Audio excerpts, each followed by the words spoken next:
L'appel de Cthulhu par Lovecraft. Trouvé parmi les papiers de feu Francis Wayland Thurston de Boston.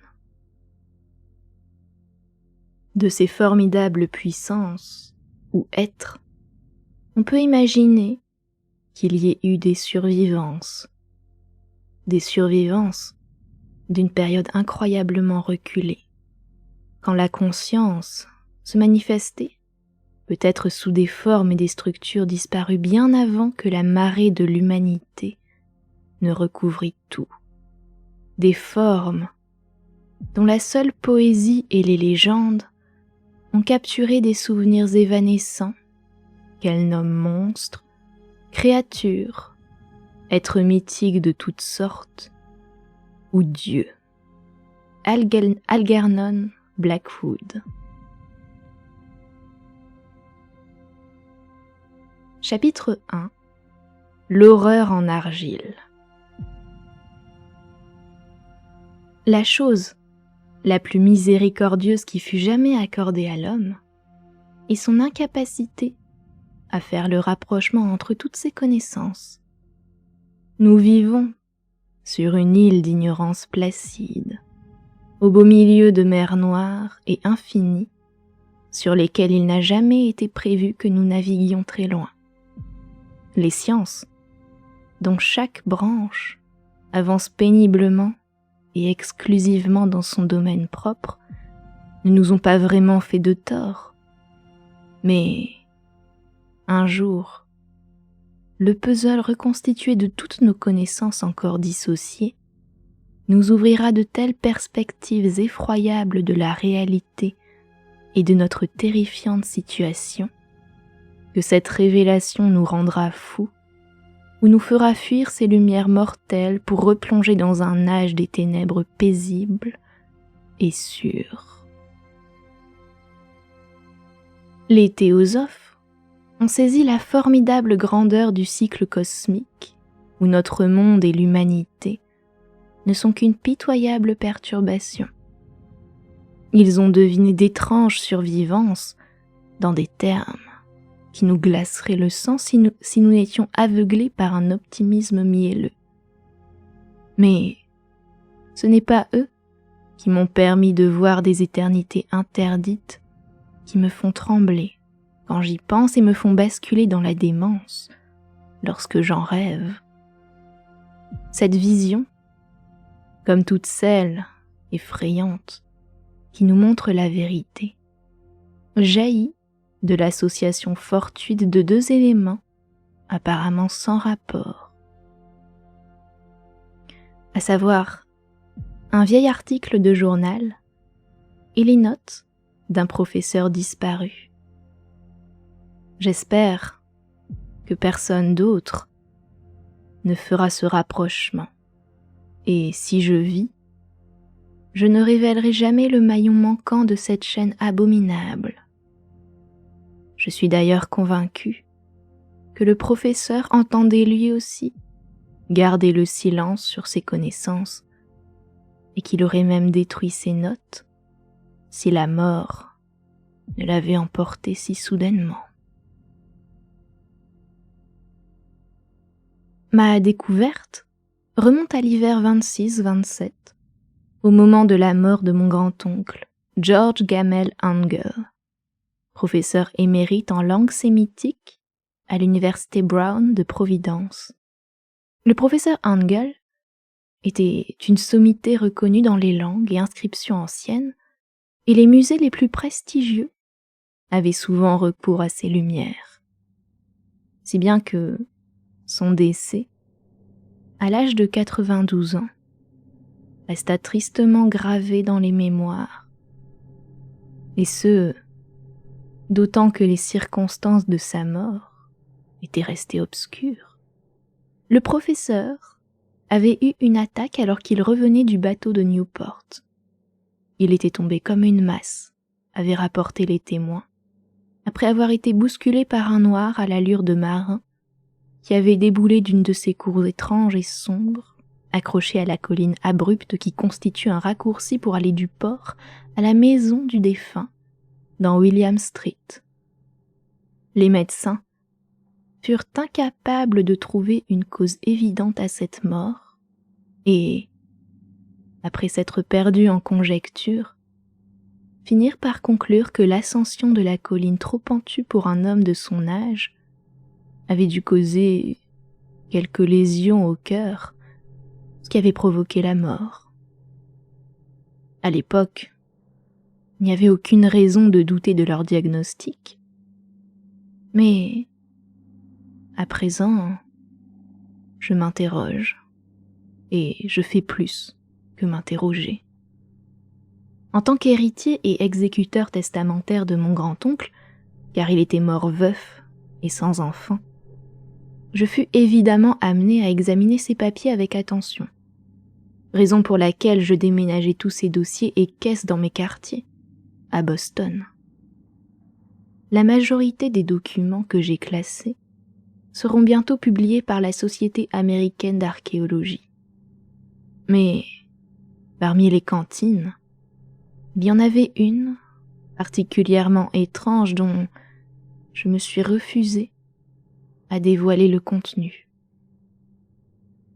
Elle était verrouillée, et je ne parvins pas à trouver la clé, jusqu'au jour où il me revint que mon oncle avait toujours dans sa poche un anneau porte-clés. Je réussis enfin à l'ouvrir, mais ce fut pour me retrouver face à une adversité bien plus impénétrable. Quelle pouvait donc être la signification de cette étrange sculpture en argile, de ce fatras de notes décousues, de ces divagations incohérentes et de ces coupures que j'y découvris? Mon oncle, à l'approche de la mort, était-il devenu le jouet crédule d'impostures grossières? Je décidai de rechercher le sculpteur excentrique qui avait apparemment perturbé la tranquillité d'esprit d'un vieil homme. La sculpture, sorte de bas-relief, était un rectangle approximatif de 5 pouces sur 6, épais d'environ 1 pouce. De facture manifestement récente, ces motifs évoquaient une atmosphère qui était loin d'être moderne. Car si les fantaisies du cubisme et du futurisme sont nombreuses et violentes, elles ne reprennent jamais cette régularité cryptique tapie dans les écritures préhistoriques. Or, ces motifs semblaient bien être une sorte d'écriture, bien que je sois totalement incapable de l'identifier, ou de la rapprocher de près ou de loin d'une quelconque écriture ancienne, et ce, malgré ma connaissance parfaite à présent des documents et collections de mon oncle. Au-dessus de ces hiéroglyphes, il y avait une silhouette dont il était impossible de déterminer la nature exacte à cause de son exécution impressionniste. Cela ressemblait à une espèce de monstre ou à un symbole représentant un monstre que seul un esprit malade avait pu s'amuser à concevoir. Si je vous dis que mon imagination quelque peu extravagante se forgea à la fois l'image d'une pieuvre, d'un dragon et d'un humain caricatural, je pense que je ne serai pas loin de l'esprit de la chose. Une tête aux tentacules de poulpe surmontait un score squameux et grotesque, doté d'ailes rudimentaires. Pourtant, c'était le plan d'ensemble qui rendait le tout particulièrement effrayant. Car, derrière la silhouette, en arrière-plan, on devinait vaguement une architecture cyclopéenne. Les documents qui accompagnaient cette bizarrerie, mis à part les coupures de presse récentes, étaient de la main du professeur Angel et n'avaient aucune prétention littéraire.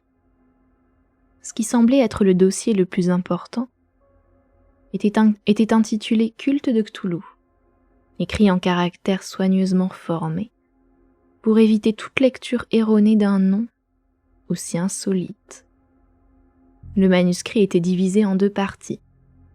La première était intitulée 1925, Rêves et travaux oniriques de H. A. Wilcox, 7 Thomas Sainte-Providence, R.I. La seconde, Récit de l'inspecteur, John R. Legrasse, 121 Bienville Street, Nouvelle-Orléans, 1908. Note au sujet du même professeur, Weber. Les autres manuscrits se réduisaient à un tas de notes succinctes, relatives pour certaines aux rêves étranges de plusieurs personnes, pour d'autres à des citations extraites de livres et de magazines de théosophie, notamment l'Atlantide et les Lémuria de Scott Elliot. Et pour le reste, à de très anciennes sociétés secrètes et à de ténébreux cultes. Le tout étant documenté par de nombreuses références à des ouvrages traitant de mythologie et d'anthropologie comme Le Rameau d'or de Frazé et Le culte des sorciers en Europe occidentale de Mademoiselle Murray. Les coupures de presse faisaient quant à elles largement référence à des cas de démence et de délire collectif survenus au printemps 1925. La première partie du manuscrit principal était une sorte de chronique étrange. Il semblerait que, le 1er mars 1925, un jeune homme maigre, à l'aspect névrosé, soit venu rendre visite au professeur Angel avec une espèce de bas-relief en argile encore frais et humide. Sa carte de visite le présentait comme un certain Henry Anthony Wilcox, que mon oncle reconnut immédiatement comme le fils cadet d'une excellente famille qui avait étudié la sculpture à l'école de design de Rhode Island et vivait seul à la résidence Fleur de Lys, située non loin de l'école. Wilcox était un garçon précoce, connu pour son intelligence mais aussi son excentricité et, depuis l'enfance, il avait attiré l'attention sur lui en racontant toutes sortes d'histoires et de rêves bizarres. Il aimait à se décrire comme psychologiquement hypersensible.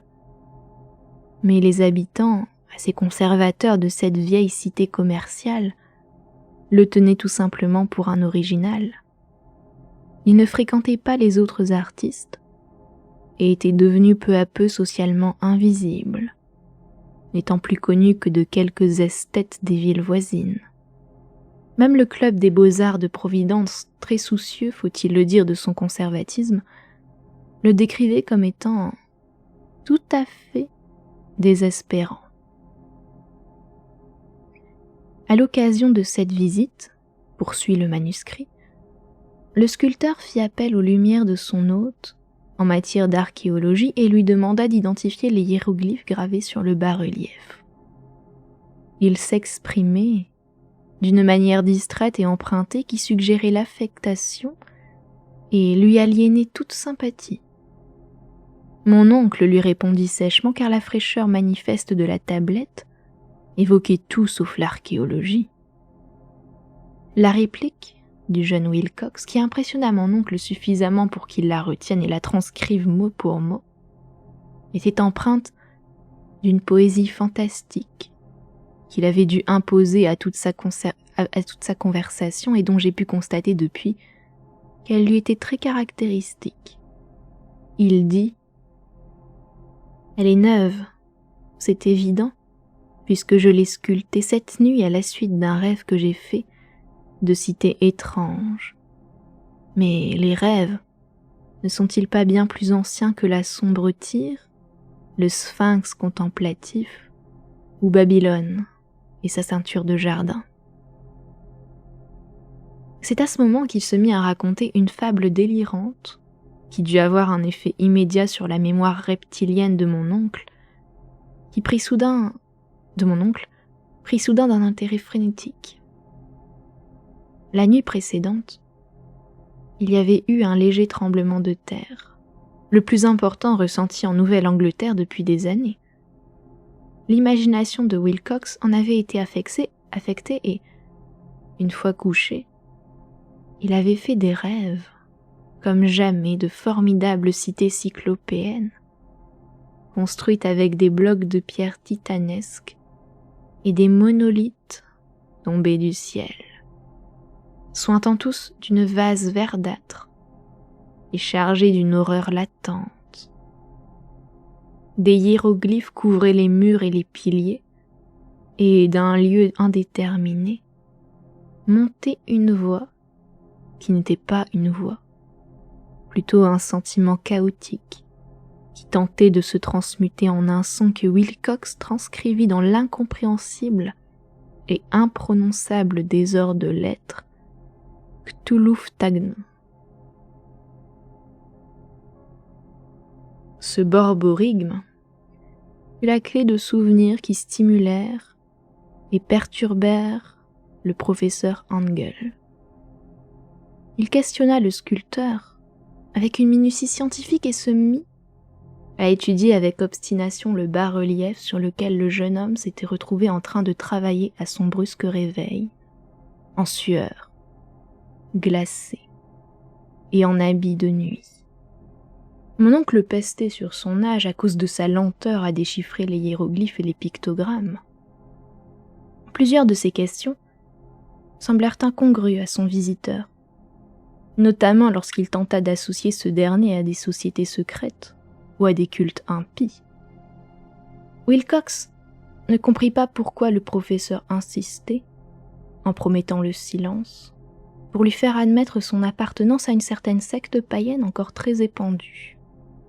Quand le professeur fut convaincu que le sculpteur était totalement ignorant de ces choses, il se fit plus pressant et exigea qu'il lui racontât désormais tous ses rêves. Les résultats furent immédiats et fructueux, car le manuscrit mentionne des visites quotidiennes du jeune homme au cours desquelles il relatait ses visions nocturnes, où l'on retrouvait immanquablement des perspectives de construction cyclopéennes, sombres et sointantes, et une voix ou un esprit souterrain qui déclamait d'une manière monotone des sons énigmatiques que l'on n'aurait su transcrire qu'un embrouillamie de syllabes. 2 d'entre eux revenaient fréquemment, l'on pourrait représenter par les lettres Cthulhu et R'li, je ne sais pas, je veux dire Arli. Le 23 mars, poursuit le manuscrit, Wilcox ne vint pas. Une rapide enquête à son domicile révéla qu'il avait été pris par un brusque accès de fièvre et conduit auprès de sa famille à Waterman Street, après qu'il avait hurlé toute la nuit, réveillant plusieurs autres artistes dans l'immeuble, où on l'avait trouvé tour à tour conscient et délirant. Mon oncle appela immédiatement sa famille et par la suite se rendit à plusieurs reprises chez le docteur Tobey de Tyre Street, qui était le médecin du jeune homme. L'esprit de Wilcox était obsédé des choses étranges. Le docteur haussait de temps à autre les épaules lorsqu'il en parlait. Il y avait évidemment l'inlassable répétition des rêves, mais également une masse gigantesque, faisant plusieurs milliers de mètres de haut, qui déambulait d'un pas lourd. Il ne fit jamais une description précise de cette chose, rapporta le docteur Tobey. Mais les quelques mots effrayants qu'il utilisait pour en parler firent immédiatement songer le professeur à la monstruosité innommable sculptée sur le bas-relief. L'évocation de cette chose, précisa le médecin, précédait invariablement la chute du patient en léthargie. Curieusement, alors que son état suggérait plutôt une fièvre que des désordres mentaux, sa température n'était pas élevée. Le 2 avril, vers 3 heures de l'après-midi, La maladie de Wilcox cessa brusquement. Il se redressa sur son lit, étonné de se retrouver chez ses parents et complètement ignorant de ce qui avait bien pu se passer depuis le 22 mars, aussi bien dans la réalité que dans ses rêves. Déclaré en bonne forme par son médecin, il retourna dans son appartement. Par la suite, il ne fut plus d'aucune aide au professeur. Ses rêves étranges avaient disparu aussi soudainement et complètement que sa fièvre et, après une semaine, mon oncle finit par cesser de noter ses visions nocturnes, qui n'étaient plus que des rêves banals, sans aucun intérêt. C'est sur ce constat que la première partie du manuscrit s'achève, mais les références à diverses notes éparses me donnèrent vraiment matière à réflexion, à tel point que seul mon scepticisme inébranlable, fondement de ma philosophie de pensée, peut expliquer ma méfiance constante envers l'artiste. Les notes dont je parle décrivaient les rêves de plusieurs autres personnes à la même époque où Wilcox avait eu ses visions. Mon oncle avait diligenté une véritable enquête auprès de la quasi-totalité de ses amis, leur demandant de relater leurs rêves nocturnes, ainsi que les dates où ils auraient pu avoir des visions d'un quelconque passé. Ces demandes furent accueillies de manière diverse, mais en fin de compte, il reçut un nombre important de réponses, bien plus en tout cas qu'il n'était possible de traiter son secrétariat. Cette correspondance n'a malheureusement pas été conservée, mais des notes en font un résumé minutieux et significatif. Les personnes normales, traditionnelles, celles de la terre de Nouvelle-Angleterre, envoyèrent presque toutes des réponses négatives, quoiqu'il en ressort ici et là des impressions déplaisantes mais informulées. Toujours entre le 23 mars et le 2 avril, période de délire du jeune Wilcox. Les gens à l'esprit scientifique ne furent guère plus réceptifs, bien que 4 d'entre eux évoquent vaguement des visions fugaces de paysages étranges, et que, dans un cas, on mentionne la terreur de quelque chose d'anormal.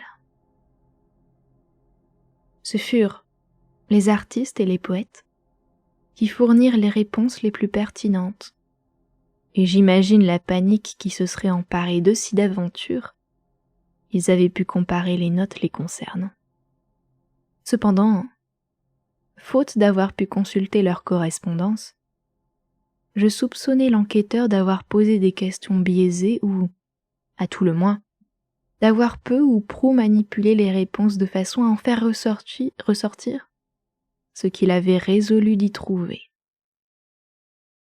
C'est pourquoi je continuais à penser que Wilcox, au courant d'une manière ou d'une autre, des informations que mon oncle possédait bien avant de le connaître, avait manipulé le vieux savant. Quoi qu'il en soit, les réponses des artistes convergeaient vers une conclusion très dérangeante. Du 28 février au 2 avril, un grand nombre d'entre eux avaient fait des rêves bizarres, avec une intensité maximale au cours de la période délirante du sculpteur. Plus du quart de ceux qui avaient répondu positivement décrivirent des scènes et des sons comparables à ceux relatés par Wilcox, et quelques rêveurs reconnurent avoir éprouvé une terreur intense face à cette chose gigantesque et innommable qui leur était apparue à la fin. Un cas, décrit en détail dans une note, était particulièrement triste. Le sujet, architecte de renom qui avait quelques penchants pour la théosophie et l'occultisme, était devenu hystérique le jour de la crise du jeune Wilcox et était mort, après avoir hurlé et imploré pendant des mois, sans discontinuer, qu'on le sauvât d'un démon évadé de l'enfer.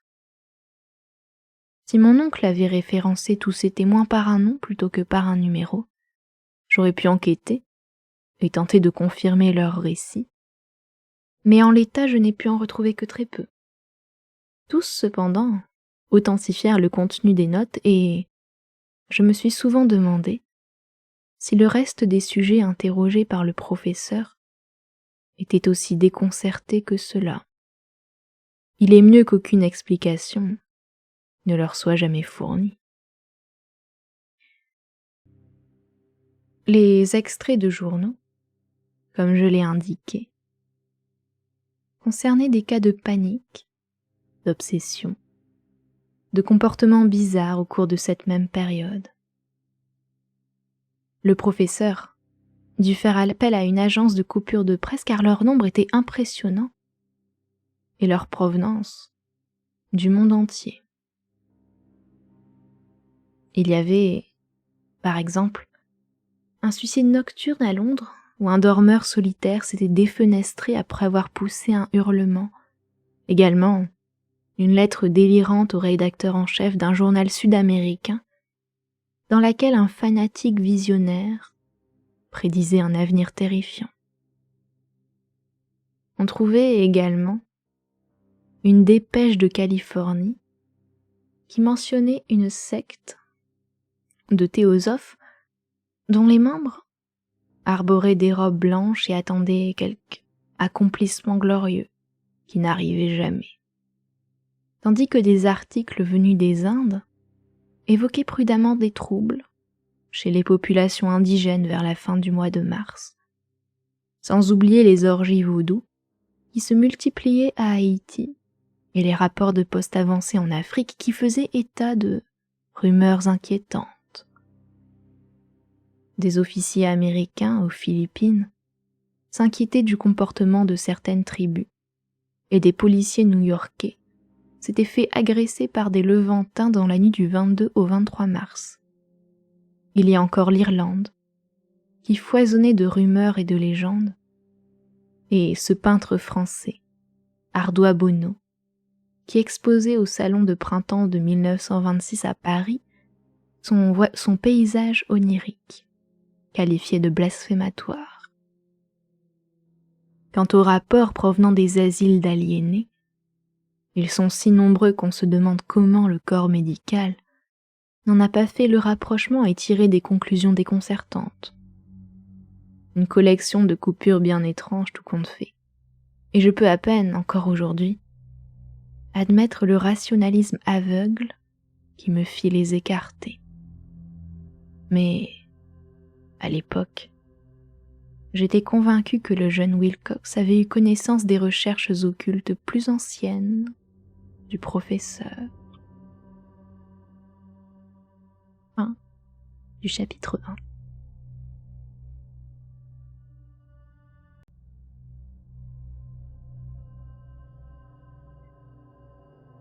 Chapitre 2.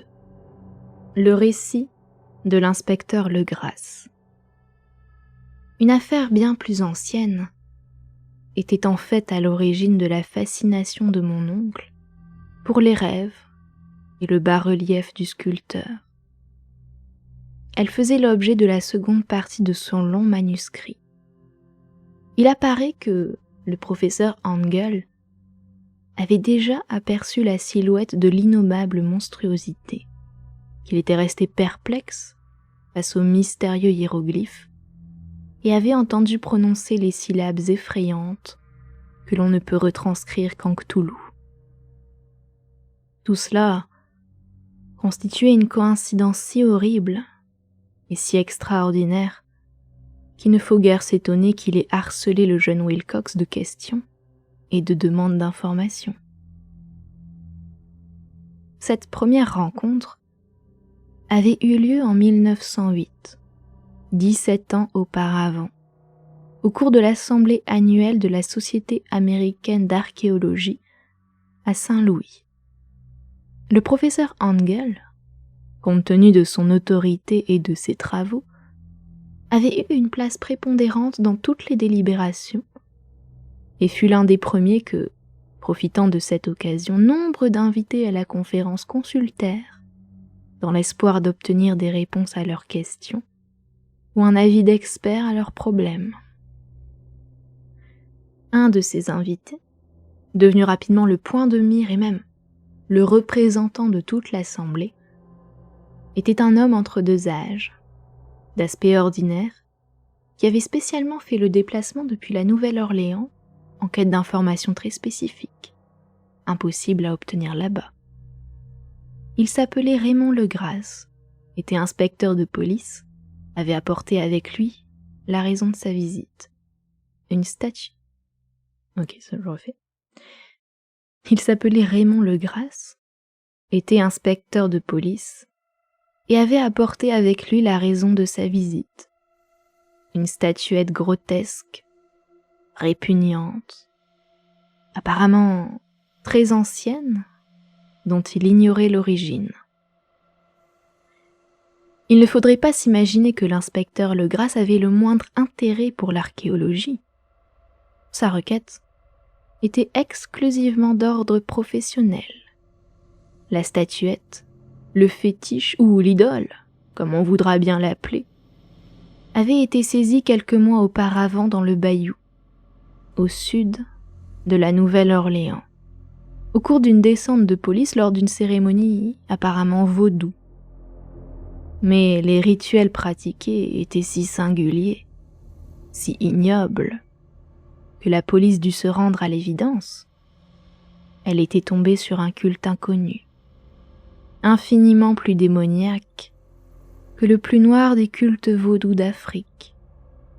On ne savait rigoureusement rien de ses origines, si ce n'est les aveux extravagants arrachés aux adeptes qui avaient été capturés. D'où le désir impérieux de la police de trouver un spécialiste en questions anciennes qui serait en mesure d'identifier l'horrible symbole et par là même de remonter à la source de cette religion. L'inspecteur Legrasse n'imaginait la réaction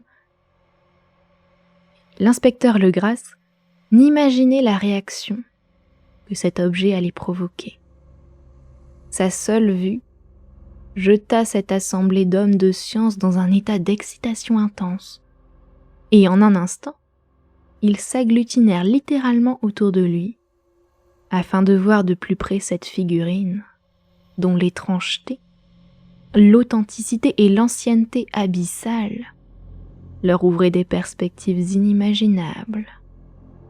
Cette statuette terrible, dont les siècles et même les millénaires semblaient inscrits sur sa surface verdâtre, faite d'une pierre étrange qui n'était le produit d'aucune école de sculpture connue. La figurine, qui passa lentement de main en main, avait 7 ou 8 pouces de haut et était d'une facture très délicate. Elle représentait un monstre de forme vaguement anthropoïde. La tête avait l'aspect d'une pieuvre dont la face n'aurait été qu'un amas de tentacules. Le corps écailleux, pourvu de longues ailes effilées dans le dos, avait un aspect cartilagineux, et les pattes antérieures, aussi bien que postérieures, se terminaient par des griffes prodigieuses. Cette chose, d'une corpulence énorme, dégageait une malignité effrayante et contre nature. Elle était accroupie sur un bloc rectangulaire, une sorte de piédestal, recouvert de caractères indéchiffrables. L'extrémité des ailes touchait l'arrière du piédestal. Le siège était au centre, tandis que les longues griffes incurvées des pattes postérieures, repliées, agrippaient la partie avant du bloc, s'étendant vers le bas du piédestal sur un quart de sa hauteur. Sa tête de céphalopode penchait vers l'avant si bien que l'extrémité des tentacules faciales effleurait l'arrière des pattes antérieures qui serraient les genoux. L'aspect général de la créature était curieusement plein de vie et d'autant plus inquiétant que son origine était tout à fait inconnue. Son ancienneté effrayante et incalculable sautait aux yeux, alors qu'aucun lien ne la rattachait à une quelconque forme d'art primitif venue de l'aube de la civilisation, ou même de toute autre époque. Totalement originale, sa matière était à elle seule un mystère. Cette pierre savonneuse, verdâtre, mouchetée de taches et de stries dorées iridescentes, ne ressemblait à rien de connu en géologie ou en minéralogie. Les caractères, le long de la base, étaient également mystérieux et personne dans cette assemblée qui réunissait la moitié des experts mondiaux dans ce domaine n'avait la plus petite idée d'une parenté linguistique fût-elle très éloignée. Comme le sujet et sa matière, ils appartenaient à quelque chose d'horriblement lointain, sans rapport avec l'humanité telle que nous la connaissons, quelque chose d'effrayant, suggérant des cycles de vies anciens et impies, dans lesquels notre monde et ses conceptions n'ont aucune part. Et, cependant, alors que les membres de l'Assemblée admettaient d'un hochement de tête leur défaite face au problème de l'inspecteur, il y avait un homme parmi eux, auprès de qui cette forme monstrueuse et cette écriture évoquaient un soupçon de réminiscence, et qui entreprit timidement de raconter une aventure bizarre qu'il avait vécue. C'était le regretté William Channing Webb, professeur d'anthropologie à l'université de Princeton et explorateur de renom. 48 ans auparavant, le professeur s'était consacré vainement à la recherche d'inscriptions runiques en Islande et au Groenland, qu'il ne parvint jamais à découvrir. Alors qu'il parcourait le nord de la côte occidentale du Groenland, il avait rencontré une tribu ou une secte d'Esquimaux dégénérés dont la religion, une forme curieuse de culte démoniaque, lui avait glacé les sens tant elle était abjecte et assoiffée de sang. De ce culte, les autres Esquimaux ignoraient presque tout, mais ils en parlaient en frémissant, affirmant qu'il venait de temps anciens et abominables, bien avant que le monde existât. En plus des cérémonies sans nom et des sacrifices humains, il comportait des rituels étranges, destinés à un démon suprême ou Tornasuk. Le professeur Webb s'était adressé à un ange-coq ou sorcier pour en faire une transcription phonétique précise. Mais à cet instant, il était surtout captivé par le fétiche adoré par cette peuplade qui avait l'habitude de danser autour lorsque l'aurore pointait au-dessus des falaises de glace. C'était, affirma le professeur, un bas-relief de pierre très grossier qui comprenait une image affreuse et des caractères inconnus. Et pour autant qu'il s'en souvienne, elle était assez semblable à la chose bestiale, examinée à présent par l'Assemblée.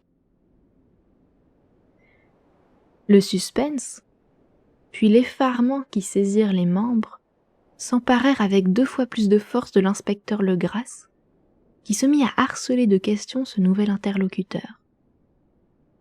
Comme il avait transcrit le rituel oral pratiqué par les adeptes du bayou que ces hommes avaient arrêté, il supplia le professeur de se rappeler les syllabes qu'il avait notées chez les Esquimaux.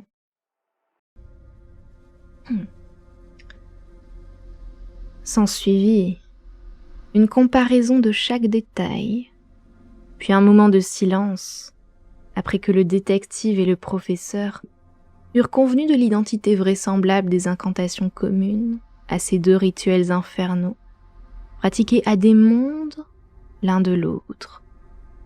Les chants que les anges-coqs esquimaux et les prêtres du marais de Louisiane psalmodiaient face à leurs idoles si similaires ressemblaient à peu près à ceci. La séparation entre les mots ayant été déduite des pauses dans les phrases chantées à haute voix. Pnulglui, mglenaft, ktuluchelie, gunnagle, ftgne. Le Grasse avait un avantage. Attendez. Hop, on baisse ça quand même.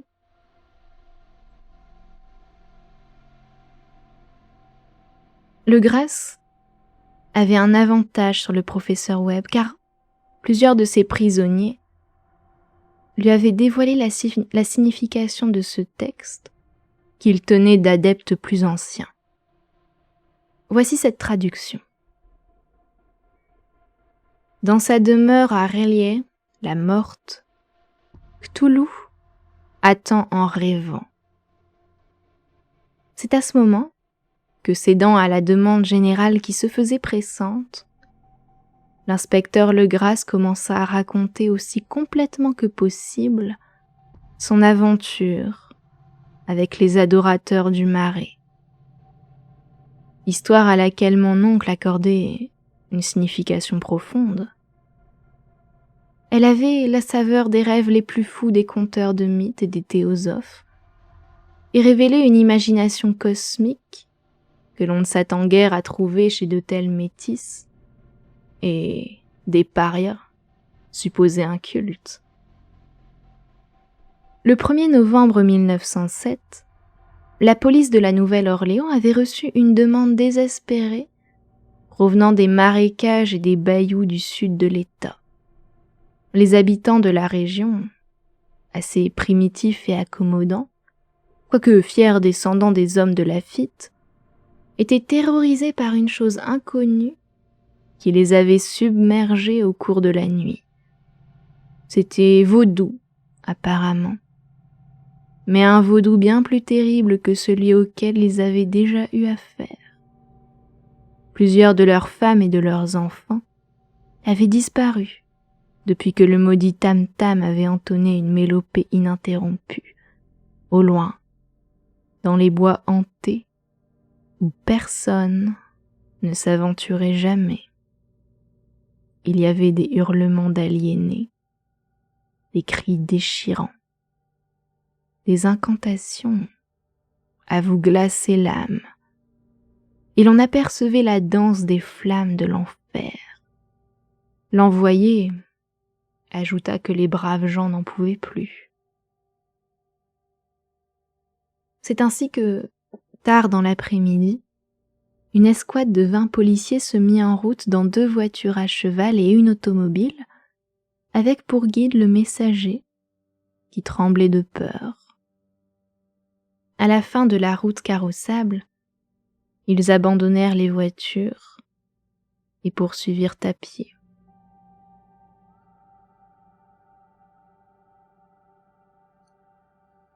Pataugeant en silence pendant plusieurs miles à travers les terribles bois de cyprès, où jamais le jour ne parvient. D'affreuses racines et des lianes malfaisantes de mousse espagnole les agressaient, et de temps à autre, un tas de pierres humides ou un pan de mur délabré provoqué par leur évocation d'habitations morbides, un sentiment de mal-être que tous les arbres difformes et les îlots de moisissure avaient contribué à faire naître. Enfin, ils arrivèrent en vue du hameau, un amas de huttes misérables, et les habitants hystériques accoururent et se pressèrent autour du groupe aux lanternes dansantes. On distinguait au loin le battement étouffé des tam-tams et de temps à autre un cri à vous faire dresser les cheveux sur la tête se faisait entendre quand le vent tournait.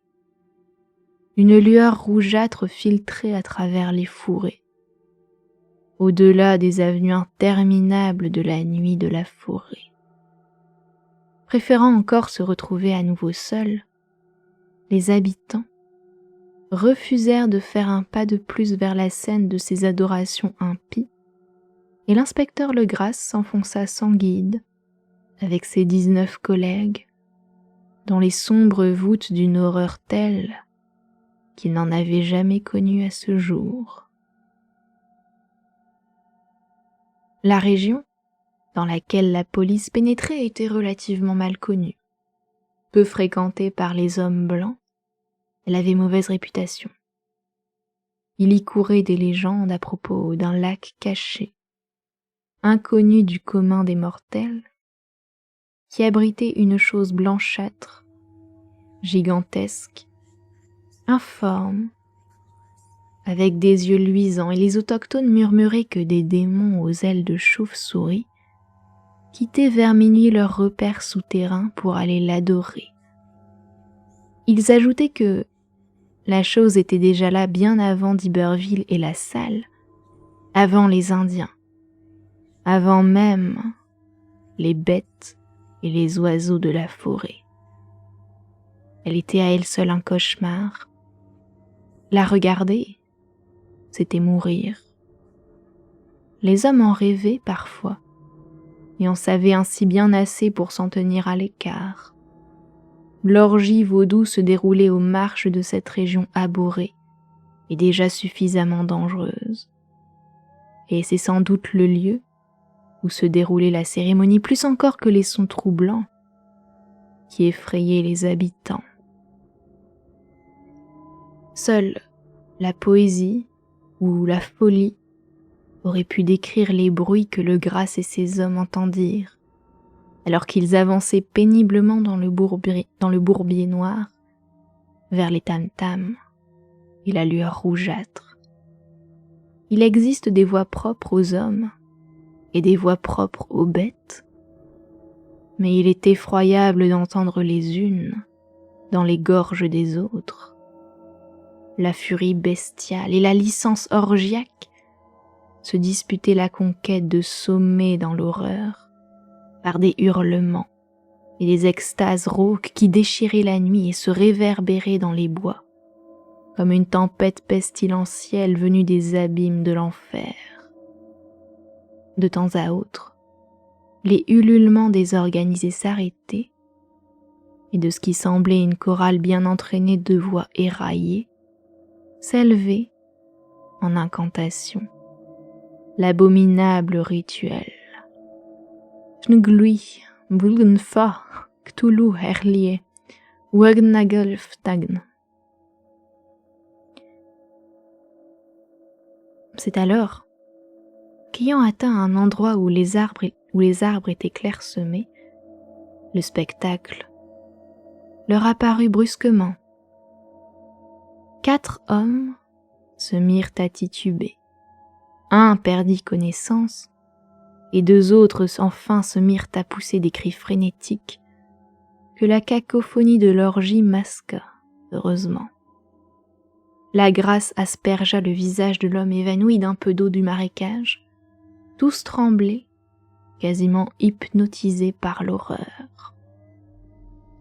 Dans une clairière naturelle du marais, émergeait une île dénudée et relativement sèche d'environ 60 mètres de diamètre, sur laquelle se convulsait une horde indescriptible de tout ce que l'humanité pouvait compter d'anormaux, que seul Cimée ou Angarola réussirait à peindre.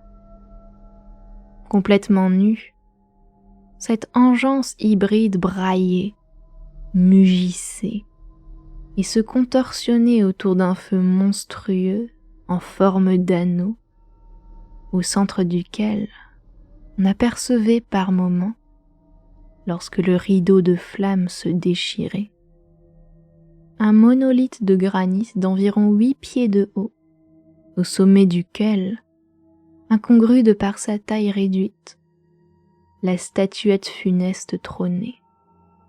10 échafauds, répartis en cercle à intervalles réguliers autour du monolithe, portaient, tête en bas, les 10 corps bizarrement mutilés des malheureux habitants qui avaient disparu. À l'intérieur de ce cercle, les adorateurs bondissaient et rugissaient dans un mouvement latéral de gauche à droite, en une bacchanale sans fin, y allait et venait, entre anneaux de feu et anneaux de supplicité. Peut-être n'était-ce que le fruit de son imagination, ou alors l'écho, Mais un Espagnol impressionnable crut entendre une réponse antiphonique au rituel, provenant d'un lieu sombre et éloigné, au cœur des bois de légendes et d'horreurs. Cet homme s'appelait Joseph de Galvez. Je l'ai rencontré et interrogé plus tard, et il faut avouer qu'il était doté d'une imagination que je qualifierais de distrayante. Il alla jusqu'à évoquer le battement faible de grandes ailes, le regard furtif d'yeux luisants, et une forme blanche, gigantesque, derrière les arbres au loin. Mais je pense qu'il avait dû écouter trop de légendes locales. La catalepsie horrifiée des hommes fut de courte durée, le devoir avant tout. Et bien qu'il devait bien y avoir près d'une centaine de ses participants métis, la police, comptant sur ses armes à feu, plongea avec détermination dans cette multitude nauséabonde. Pendant 5 minutes, il en résulta un chaos fracassant, au-delà des mots. Des coups terribles furent assénés, des coups de feu furent tirés. Quelques-uns purent s'échapper et en fin de compte, le Grasse dénombra 47 prisonniers hagards qu'il força à s'habiller en hâte et à se ranger entre 2 lignes de policiers. 5 des adorateurs étaient morts et 2, grièvement blessés, qui furent emportés par leurs coreligionnaires sur des brancards de fortune. La statuette, au-dessus du monolithe, fut, évidemment, délicatement récupérée et ramenée par le Grasse. Après un voyage de retour éprouvant, les prisonniers furent examinés au quartier général. Ils s'avérèrent tous être des métis de conditions misérables, souffrant de débilité mentale. La plupart étaient marins. Cette clique de noirs et de mulâtres originaires des Indes occidentales et du Cap-Vert avait déguisé en vaudou leur culte hétérogène.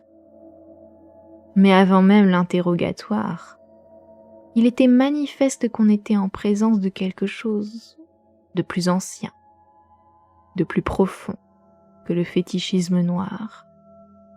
Tout dénaturés et ignorants qu'ils étaient, ces malheureux s'en tenaient avec consistance à l'idée de base de leur ignoble croyance. Ils adoraient, disait-il, les grands anciens, qui vivaient bien avant l'avènement des hommes, et étaient venus du ciel sur une terre encore jeune. Ces grands anciens avaient à présent disparu sous la terre ou dans les océans, mais leurs dépouilles avaient raconté leurs secrets en rêve aux premiers hommes qui avaient imaginé un culte encore bien vivant de nos jours. C'était leur culte, et les prisonniers affirmèrent qu'il existait et existerait de tout temps, caché et disséminé dans les lieux les plus sombres de la terre, jusqu'au jour où le grand prêtre Cthulhu reviendrait de sa sombre demeure, dans la magnifique cité sous-marine de Herlier, et soumettrait à nouveau le monde. Un jour, quand les étoiles seraient prêtes, il appellerait à nouveau et la secte, qui attend depuis la nuit des temps, le libérerait. Mais jusque-là, rien de plus ne devait être divulgué. Il y avait un secret qui ne devait jamais être révélé même sous la torture. L'humanité n'était pas la seule conscience ici-bas. Des entités pouvaient s'élever de l'obscurité et rendre visite à quelques élus. Mais ce n'étaient pas les grands anciens. Nul homme n'a jamais vu les grands anciens. La statuette était celle du grand Cthulhu et personne ne put dire précisément si les autres lui ressemblaient. Personne ne connaissait l'ancienne écriture. Les choses étaient transmises de bouche à oreille. Le rituel psalmodie n'était pas secret, mais il n'était jamais dit à voix haute, juste murmuré. Il disait dans sa demeure à Herlier, la morte, Cthulhu attend en rêvant. 2 prisonniers seulement furent déclarés saints d'esprit et pendus. Les autres furent internés dans diverses institutions. Tous nièrent avoir participé au meurtre rituel et accusèrent les grands et les noirs, qui étaient venus depuis leur lieu de rencontre immémorial, jusque dans les bois hantés. De ces adeptes mystérieux, on ne tira rien d'autre. Ce que la police réussit à découvrir venait d'un vieillard métis nommé Castro qui prétendait avoir navigué vers des ports étranges et avoir parlé avec des prêtres immortels du culte dans les montagnes de Chine. Le vieux Castro se rappelait des bribes de légendes immondes qui reléguaient les spéculations des théosophes au rang de contes pour enfants et dépeignaient le monde et l'humanité comme un épisode récent et passager. Des ères avaient existé au cours desquelles des choses avaient régné sur la terre où elles habitaient de grandes cités. On en trouvait encore des restes, lui avait dit l'immortel chinois, dans certaines îles du Pacifique, sous forme de pierres cyclopéennes.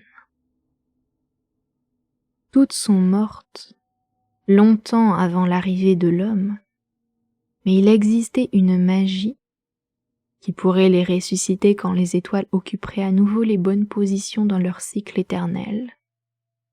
De fait, elles venaient elles-mêmes des étoiles et avaient apporté leur statue avec elles. Ces grands anciens, poursuivit Castro, n'étaient pas faits de chair et de sang. Ils avaient une forme, comme le prouvait cette idole venue des étoiles, mais ils n'étaient pas faits de matière.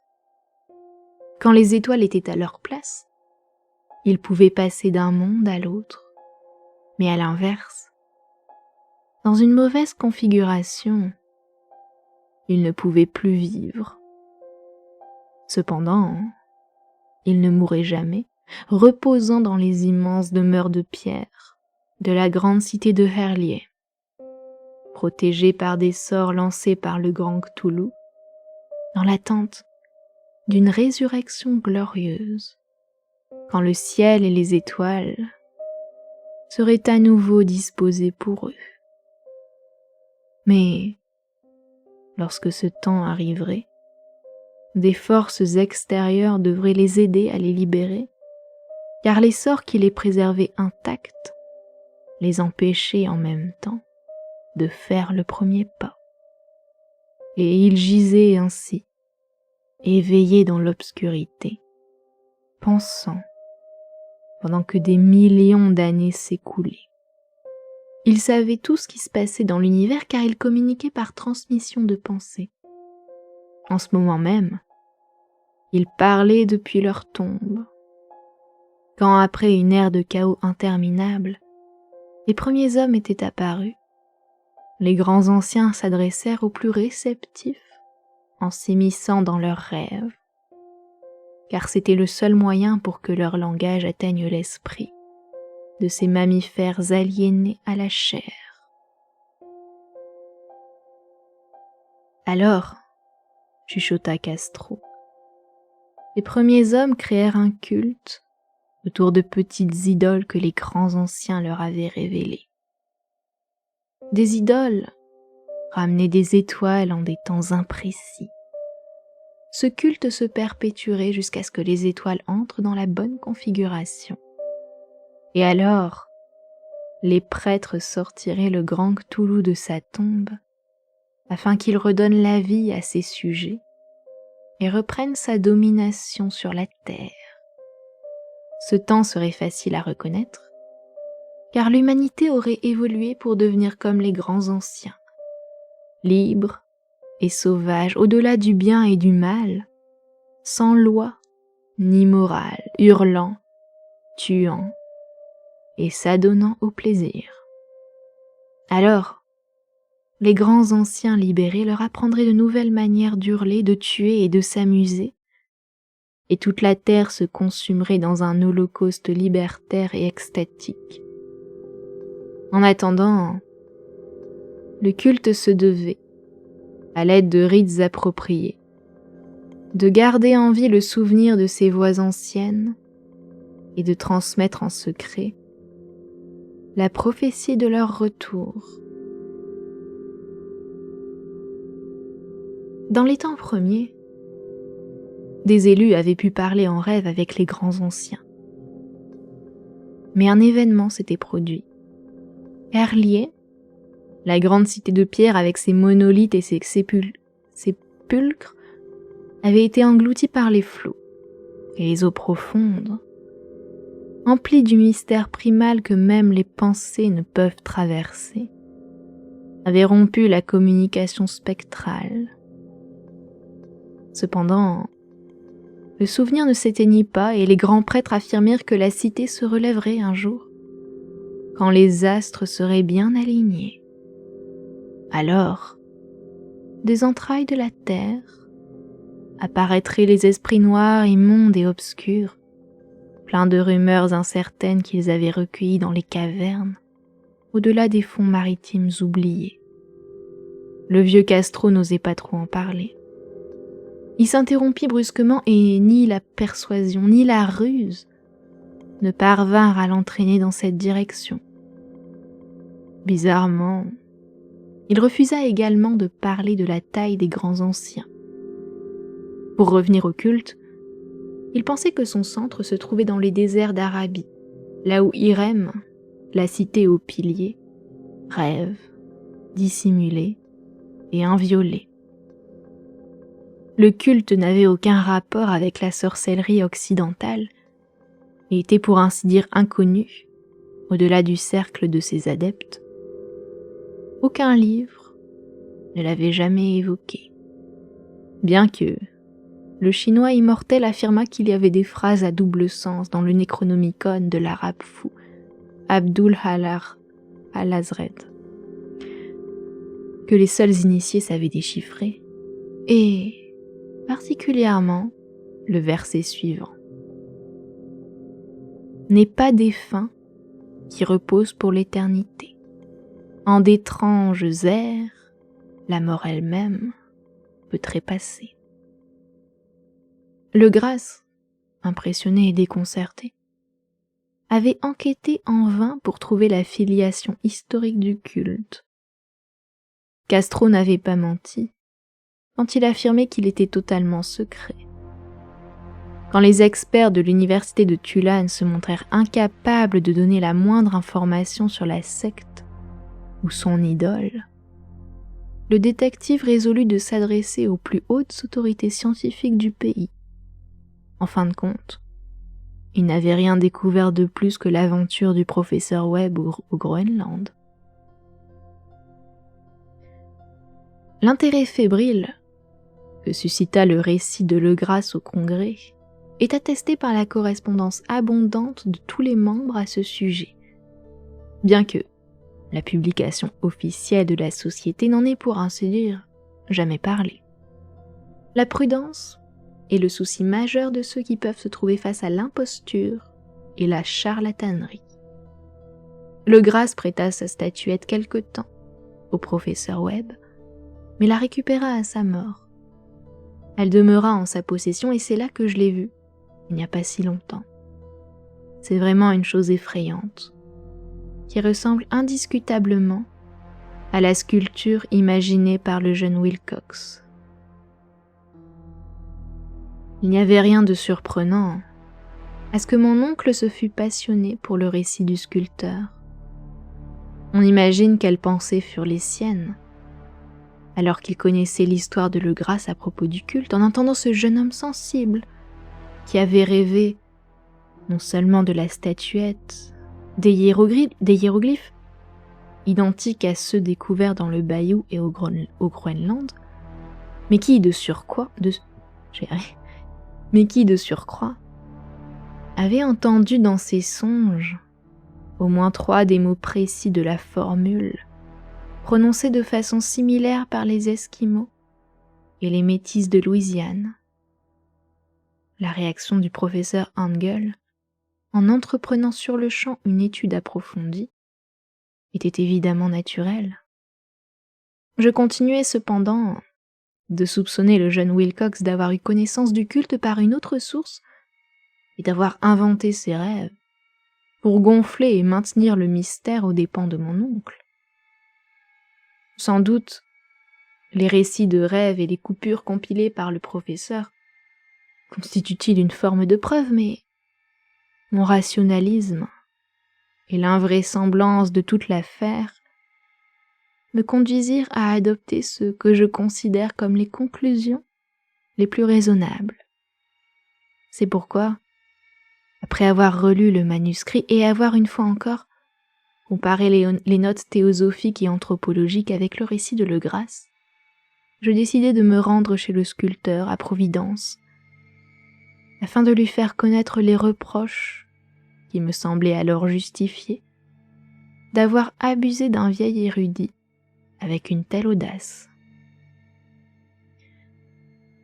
Wilcox vivait toujours seul dans Thomas Street à la Fleur de Lys, une affreuse imitation de l'architecture bretonne du XVIIe siècle, qui étalait sa façade de stuc au beau milieu des magnifiques maisons coloniales, accrochées à la colline, à l'ombre même du plus beau clocher géorgien d'Amérique. Je le trouvais en plein travail, et dû admettre, en voyant ses sculptures dispersées dans toutes les pièces, que son génie était réel et authentique. Je pense qu'on entendra parler de lui comme un des grands artistes décadents, car il a su capturer dans la glaise, comme il saura un jour le faire dans le marbre, les cauchemars et les fantasmes qu'Arthur Machen évoquait dans ses poèmes et que Clark Ashton Smith nous montre dans sa peinture. Brun, frêle, un peu négligé dans son aspect, il se tourna lentement comme je le frappais et sans se lever me demanda quelle affaire m'amenait. Quand je lui dis qui j'étais, il montra un peu d'intérêt car si mon oncle avait suscité sa curiosité en explorant ses rêves, il ne lui en avait pour autant pas précisé la raison. De ce point de vue, je ne l'ai guère éclairé, essayant le plus subtilement possible de tirer quelque chose de lui. En peu de temps, je fus convaincu de sa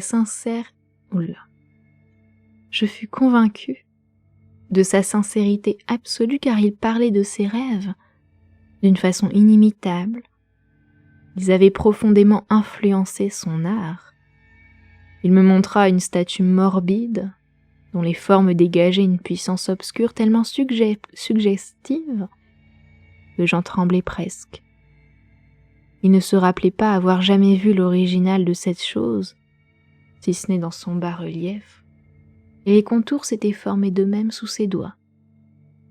Qu'il n'ait rien su du culte, mis à part ce qui avait pu filtrer des bavardages de mon oncle, était une évidence, et une fois encore, je me perdis en conjectures pour comprendre comment il avait acquis ces impressions bizarres.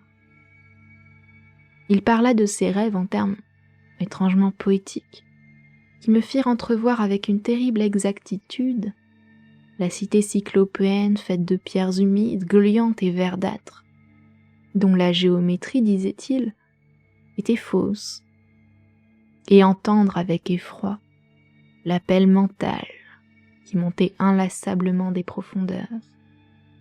Cthulhu-Tagne, Cthulhu-Tagne. Ces paroles faisaient partie du rituel effrayant qui racontait la mort éveillée de Cthulhu dans son tombeau à Herlier. Et malgré mes convictions rationalistes, j'en fus ébranlé. Wilcox, pourtant j'en étais certain, avait dû entendre parler du culte par hasard dans une conversation qu'il avait oubliée, accaparé qu'il était par ses lectures et ses fantasmes tout aussi bizarres. Plus tard, car elles étaient bouleversantes, ces paroles avaient dû trouver une manière inconsciente de s'exprimer à travers ses rêves, le bas-relief, et la terrible statuette que je ne parvenais pas à quitter des yeux. En fin de compte, son imposture auprès de mon oncle avait été très innocente. Le jeune homme avait ce genre à la fois affecté et un peu mal élevé que je n'ai jamais supporté. Cependant, je ne me remettais plus en cause ni son génie, ni son honnêteté. Je pris congé amicalement en lui souhaitant tout le succès que son talent méritait. La question du culte continuait de me fasciner, et je me voyais un jour célèbre pour avoir mené mes recherches sur ses origines et ses liens avec d'autres religions. Je me rendis à la Nouvelle-Orléans où je pus rencontrer Legras et quelques-uns des vétérans de cette ancienne expédition policière, voir également l'ignoble idole et enfin interroger les métis emprisonnés qui avaient survécu. Malheureusement, le vieux Castro était mort depuis des années. Toutes les informations que j'obtenais enfin de première main ne constituaient guère plus qu'une confirmation détaillée de ce que mon oncle avait écrit. Et elles ravivèrent ma curiosité. J'en étais à présent convaincu. J'étais sur les traces d'une religion bien réelle, très secrète, et très ancienne dont la découverte ferait de moi un anthropologiste de renom. Pourtant, mes convictions restaient totalement matérialistes. Je voudrais qu'elles le fussent toujours, et je balayais d'un revers de la main, avec une hypocrisie inexplicable, les coïncidences entre les rêves, les notes du professeur Angel et les coupures de presse. Il y a cependant une chose que je soupçonnais et qui m'effraie aujourd'hui. Le décès de mon oncle était loin d'être naturel.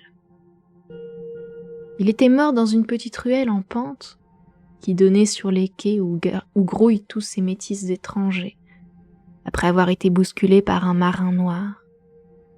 Je n'ai pas oublié les adeptes de Louisiane, marins au sang mêlé, et je n'aurais pas été surpris de découvrir des méthodes secrètes et des aiguilles empoisonnées venant de la nuit des temps, comme ces croyances et ces rites mystérieux. Legras et ses hommes, il est vrai, n'avaient jamais été inquiétés. Mais en Norvège, un marin était mort parce qu'il avait vu des choses. Les enquêtes très approfondies de mon oncle, après sa rencontre avec le sculpteur, ne seraient-elles pas tombées dans de sinistres oreilles? Je pense que le professeur est mort parce qu'il en savait trop, ou était en passe d'en apprendre trop. Suivrai-je ses traces? C'est possible, car j'en sais déjà beaucoup. Fin du chapitre 2.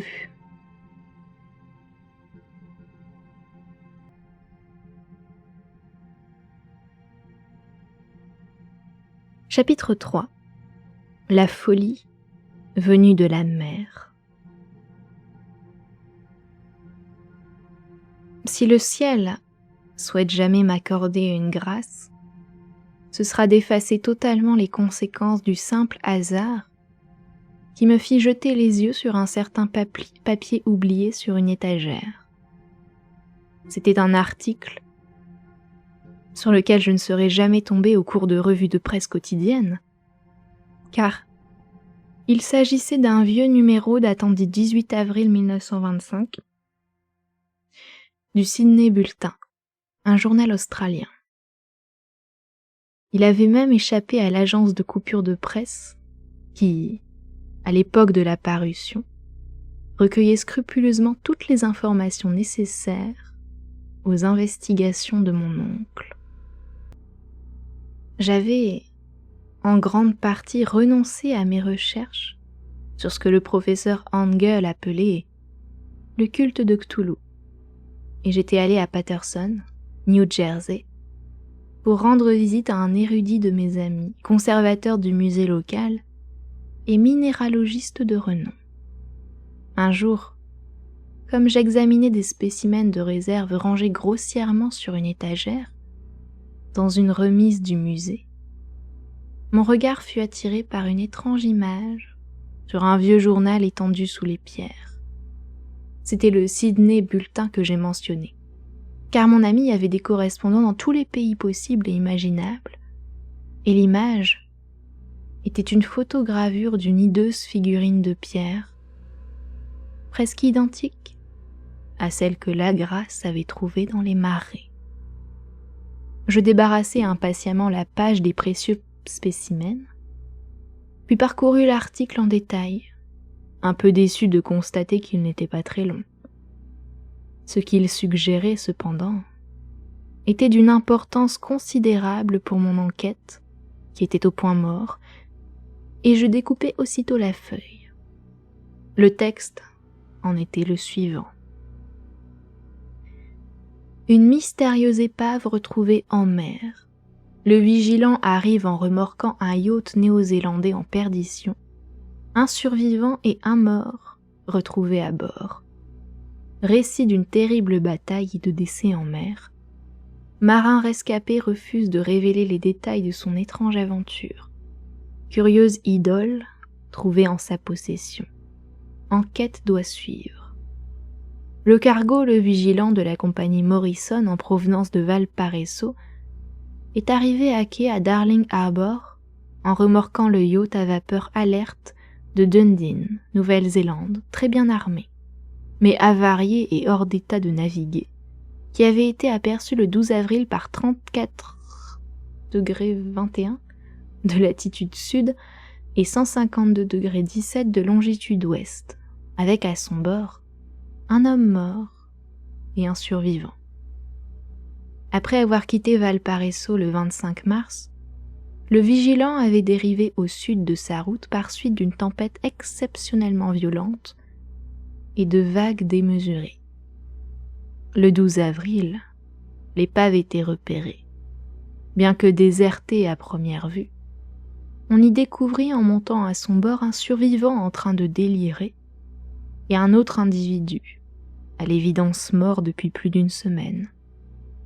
Le survivant serrait contre lui une horrible statuette de pierre d'origine inconnue, d'environ 1 pied de haut, dont la nature déroute totalement les autorités, aussi bien de l'université de Sydney, de la Royal Society, que du musée de College Street, et que le survivant affirme avoir découverte dans un petit reliquaire dissimulé au fond de la cabine du yacht. Après avoir recouvré l'esprit, l'homme a raconté une histoire très étrange de piraterie et de massacre. Il se nomme Gustaf Johansen. Il est norvégien et semble doté d'une intelligence certaine. Il était second lieutenant à bord du schooner Emma d'Auckland, qui partit pour Callao le 20 février avec un équipage de 11 hommes. L'Emma, retardée et largement poussée au sud de sa route par la grande tempête du 1er mars, croisa l'Alerte par 49°51 sud et 128°34 ouest. Avec à son bord un équipage insolite de Kanaks et de métis aux mines patibulaires. Sommé de faire demi-tour, le capitaine Collins se refusa, sur quoi l'étrange équipage fit feu sur le schooner sans sommation, à l'aide d'une batterie imposante de canons qui armait le yacht. Les hommes de l'Emma ripostèrent, poursuit le survivant, et bien que leur navire commença à sombrer après avoir été touché sous la ligne de flottaison, ils parvinrent à se placer bord à bord avec leur ennemi, à l'aborder, à assaillir l'équipage du yacht sur le pont, et malgré leur léger surnombre, à les tuer tous, à cause de leur façon particulièrement horrible et désespérée, quoique finalement assez maladroite, de se battre. 3 hommes de l'Emma, dont le capitaine Collins et le second Green, trouvèrent la mort au cours de l'assaut. Les 8 hommes restants, sous les ordres du second lieutenant Johansen, prirent possession du yacht et naviguèrent suivant leur cap initial, curieux de voir s'il y avait réellement un motif de leur faire faire demi-tour. Le lendemain, il semble qu'ils levèrent l'ancre et trouvèrent bientôt une petite île, bien que les cartes n'en indiquent aucune trace dans les parages. Île sur laquelle, après avoir débarqué, 6 hommes trouvèrent la mort sans que l'on sache trop comment, bien que Johansen évoque, avec réticence, une chute dans un ravin. Après cela, lui et son compagnon revinrent à bord du yacht et tentèrent de le manœuvrer. Mais ils furent empêchés dans cette tentative par la tempête du 2 avril. Entre cet événement et le sauvetage du 12, l'homme ne se souvient quasiment de rien, même pas de la date de la mort de William Bryden, son compagnon. Les causes de ce décès sont inconnues et on l'attribue à une trop grande excitation.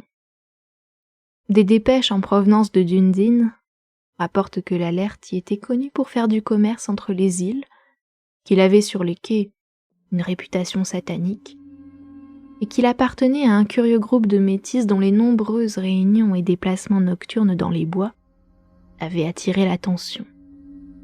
Il avait appareillé en toute hâte juste après la tempête et le tremblement de terre du 1er mars. Notre correspondant à Auckland note que l'Emma jouissait d'une excellente réputation et que Johansen y était décrit comme un homme sobre et honorable. L'amirauté diligentera dès demain une enquête sur cette affaire, au cours de laquelle aucun effort ne sera épargné pour persuader Johansen de parler librement, ce qu'il s'est refusé à faire jusqu'à présent.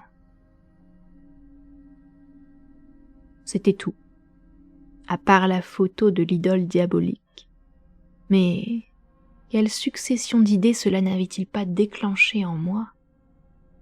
C'était de nouvelles mines d'informations sur le culte de Cthulhu et la preuve qu'il s'exerçait en mer comme sur terre. Quelle raison avait bien pu pousser les métis, naviguant avec leur affreuse idole, à ordonner à l'équipage de l'Emma de faire demi-tour? Quelle était cette île inconnue, sur laquelle 6 membres d'équipage de l'Emma avaient perdu la vie, dans des conditions sur lesquelles Johansen restait muet? Qu'est-ce que l'enquête de l'amirauté avait finalement révélé, et que savait-on du sinistre culte de Cthulhu à Dundee? Et, plus extraordinaire, que signifiaient ces coïncidences manifestes et surnaturelles de date qui conféraient une indéniable signification maléfique aux événements rapportés scrupuleusement par mon oncle? Le 1er mars, en fait, notre 28 février à cause de la ligne de changement de date, un tremblement de terre, puis une tempête surviennent. L'Alert et son immonde équipage appareillent en catastrophe de Dundee comme s'ils en avaient été sommés, pendant qu'à l'autre bout du monde, des poètes et des artistes rêvent d'une étrange et sombre cité cyclopéenne, et qu'un jeune sculpteur façonne dans son sommeil la silhouette redoutable de Cthulhu. Le 23 mars, l'équipage de l'Emma accoste sur une île inconnue et laisse derrière lui 6 morts, pendant que les rêves atteignent leur paroxysme et que la terreur d'un monstre infernal les poursuivant tourmente les âmes les plus réceptives, et que dans le même temps, un architecte devient fou et un sculpteur sombre dans le délire. Et quid de cette tempête du 2 avril, date à laquelle tous les rêves de la sombre cité cessent, et Wilcox s'éveille, comme si de rien n'était de cette étrange fièvre qu'il avait asservie? Quid de tout cela, et de toutes les allusions du vieux Castro à ses anciens nés dans les étoiles, à présent enfuis dans les mers, de leur règne à venir, de leur culte et de leur maîtrise des rêves? Étais-je en train de tituber au bord d'un précipice d'abominations cosmiques trop insupportables à l'homme? Mais s'il en était ainsi, ce n'était que des abominations de l'esprit, Car d'une manière ou d'une autre, le 2 avril marquait la fin de cette monstrueuse menace qui avait entrepris le siège de l'âme humaine. Ce soir-là, après avoir passé la journée à envoyer des câbles et mettre de l'ordre dans mes affaires, je pris congé de mon hôte et partis par le train pour San Francisco. Moins d'1 mois plus tard, j'étais à Dundee, où je découvris que l'on en savait très peu sur les membres de cette secte qui avait fréquenté les vieilles tavernes du port. Le rebut des quais était chose bien trop commune pour que l'on y prêtât une attention particulière. Cependant, des rumeurs circulaient concernant un certain voyage qu'auraient fait ces métis à l'intérieur des îles, au cours duquel on aurait remarqué des battements de tambours et des flammes rouges dans les collines au loin. À Auckland, j'appris qu'après un interrogatoire sommaire et peu concluant, Johansen, dont la tignasse jaune avait viré au blanc, était parti pour Sydney, qu'il avait vendu sa maison de West Street, et avait embarqué avec sa femme pour Oslo, où il vivait à présent à son ancienne adresse. De son aventure, il n'avait rien raconté à ses amis, qui n'avaient déjà dit aux officiers de l'amirauté, et ces derniers ne purent me communiquer rien de plus que son adresse à Oslo. Après cela, je me rendis à Sydney, où je m'entretins en vain avec des marins et des officiers de l'amirauté. Je vis l'Alert, qui avait été vendue et convertie en un usage commercial, amarrée au quai circulaire à Sydney Cove, mais cela ne m'en apprit pas davantage. La figurine, accroupie avec sa tête de seiche, son corps de dragon, ses ailes écaillées et son piédestal orné d'hiéroglyphes, était conservée au musée de Hyde Park. Je l'étudiai longuement et minutieusement. C'était un objet d'une facture magnifiquement sinistre, recelant le même mystère impénétrable, la même ancienneté inimaginable et terrible, la même étrangeté surnaturelle de la matière qui m'avait déjà frappé dans la miniature de Le Grasse. Le conservateur m'avoua que pour les géologues, elle constituait un véritable casse-tête, et qu'ils étaient prêts à jurer qu'aucune pierre de la sorte n'existait sur Terre. Je songeais, en frissonnant, à ce que le vieux Castro avait confié à Le Grasse à propos des grands anciens. Ils étaient venus des étoiles en apportant leur statue. Ébranlé par une révolution intellectuelle comme je n'en avais jamais connue, je décidai d'aller rendre visite au lieutenant Johansen à Oslo. À peine arrivé à Londres, je réembarquai sans attendre vers la capitale norvégienne et, un beau jour d'automne, je débarquai sur les quais bien entretenus, à l'ombre de Legberg, je ne sais pas. La maison de Johansen était située dans la vieille ville du roi Harold Hardrada, qui conserva vivant le nom d'Oslo pendant que, durant des siècles, la grande ville se fit passer pour Christiania. Je m'y rendis en taxi, et le cœur battant frappai à la porte d'une jolie maison ancienne, à la façade enduite. Une femme, au visage triste, vêtue de noir, vint m'ouvrir, et je fus envahi par la déception quand elle me dit dans un anglais chaotique que Gustaf Johansen n'était plus. Il n'avait pas survécu longtemps après son retour, dit la femme, car sa mésaventure de 1925 en mer l'avait brisé. Il ne lui avait rien raconté de plus que ses déclarations publiques, mais avait laissé un long manuscrit. Sur des questions techniques avait-il insisté, rédigé en anglais dans le but évident de la protéger des risques d'une lecture fortuite. Au cours d'une promenade, dans une des ruelles situées non loin du dock de Gothenburg, un paquet de papier était tombé de la fenêtre d'un grenier et l'avait fait trébucher. 2 marins lascars l'avaient bien aidé à se relever, Cependant, avant qu'une ambulance n'arrive, il était déjà mort. Les médecins ne trouvèrent pas de cause apparente à ce décès et l'attribuèrent à des problèmes cardiaques et une constitution affaiblie.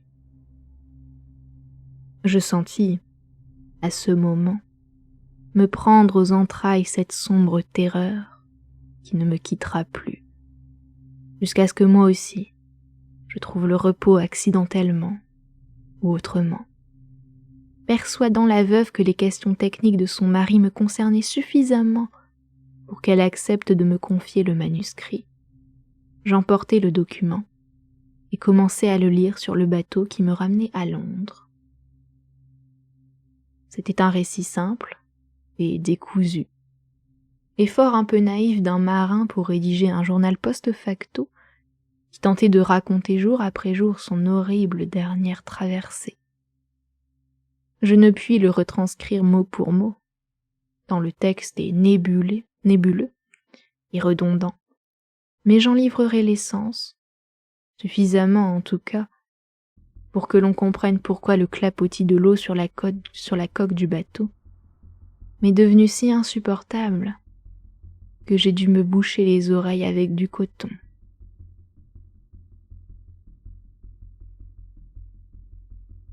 Johansen, grâce à Dieu, ne savait pas tout, bien qu'il ait vu la cité et la chose. Mais moi, je ne pourrai plus jamais dormir en paix, car je pense à ces horreurs qui se cachent sans répit derrière la vie, dans l'espace et le temps, à ces blasphèmes impies venus des étoiles les plus anciennes, qui rêvent sous la mer, connus et honorés par un culte de cauchemars avides de les lâcher sur le monde, à l'occasion d'un nouveau tremblement de terre, qui hissera leur monstrueuse cité au soleil, et à l'air libre. La traversée de Johansen avait bien commencé comme il l'avait raconté à l'amirauté. L'Emma, lestée, avait quitté Auckland le 20 février et avait subi de plein fouet la tempête provoquée par le tremblement de terre qui avait dû soulever des fonds marins les horreurs qui peuplent les cauchemars des hommes. Redevenu à nouveau manœuvrable, le bateau filait bien lorsqu'il fut attaqué par l'Alert. Je ressentis le chagrin du lieutenant quand il raconte le bombardement et le naufrage de l'Emma. Il évoque avec horreur les noirs adeptes du culte. Il recelait en eux une abomination particulière qui faisait de leur extermination presque un devoir. Et Johansen montre un étonnement sincère face aux accusations de sauvagerie portées contre l'équipage de l'Emma lors des auditions de la commission d'enquête. Poussés par la curiosité, ils poursuivirent leur route à bord du yacht capturé, commandé à présent par le lieutenant Johansen, et arrivèrent bientôt en vue d'une gigantesque colonne de pierre qui sortait de la mer. Puis, par 49°9 et 126°43 d'un îlot fait de boue, de vases et d'une construction de pierre cyclopéenne, couverte d'algues, qui ne pouvait être rien moins que la matérialisation de la suprême terreur de la terre, le cauchemar de la cité mortifère de Hurley, qui avait été bâtie dans des temps incommensurablement reculés par les gigantesques et répugnantes formes qui s'étaient infiltrées sur terre en provenance de sombres étoiles. Là reposait le grand Cthulhu et ses hordes, dissimulés sous des voûtes verdâtres et gluantes, envoyant, enfin, après des cycles incalculables, les pensées qui semaient la terreur dans les rêves des âmes sensibles, et invoquant impérieusement ses fidèles à se rendre au pèlerinage de la libération et de la restauration. Cela, Johansen l'ignorait, mais Dieu sait qu'il en verrait, cependant assez. Je pense que seul le sommet de la montagne couronné par l'ignoble citadelle monolithique où reposait le grand Cthulhu était sorti des eaux. Et quand j'imagine l'étendue du reste qui couve en dessous, j'ai presque envie de mettre tout de suite fin à mes jours. Johansen et ses hommes restèrent interdits devant la majesté cosmique de cette Babylone dégoulinante, havre d'anciens démons, et ils ont dû deviner par eux-mêmes que ce n'était pas une chose de ce monde ou de quelque autre planète sensée. La stupéfaction, face à la taille incroyable des blocs de pierre verdâtre, à la hauteur vertigineuse du grand monolithe sculpté, et à l'identité stupéfiante entre les statues colossales et les bas-reliefs, et l'étrange figurine trouvée dans son écrin à bord de l'Alerte, se lit de façon saisissante à chaque ligne du lieutenant terrifié.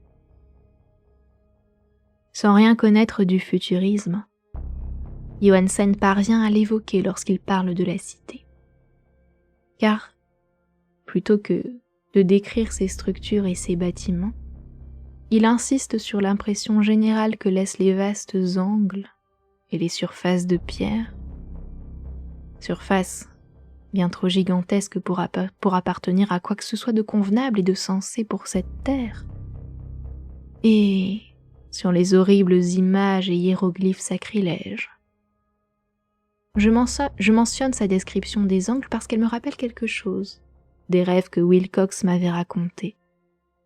Il disait que la géométrie de ce lieu onirique était anormale, non euclidienne, qu'elle avait un parfum répugnant de sphères et de dimensions qui nous sont étrangères.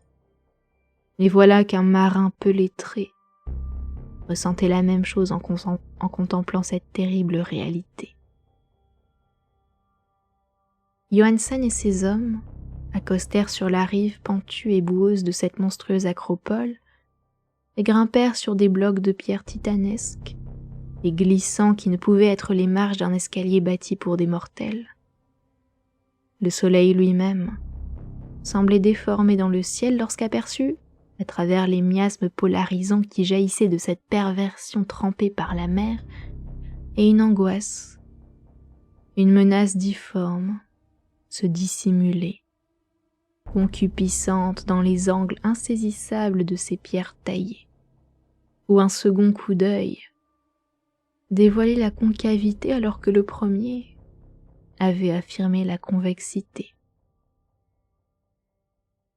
Un sentiment proche de la terreur s'était emparé des explorateurs, alors qu'ils n'avaient vu que des pierres, de la boue et des algues.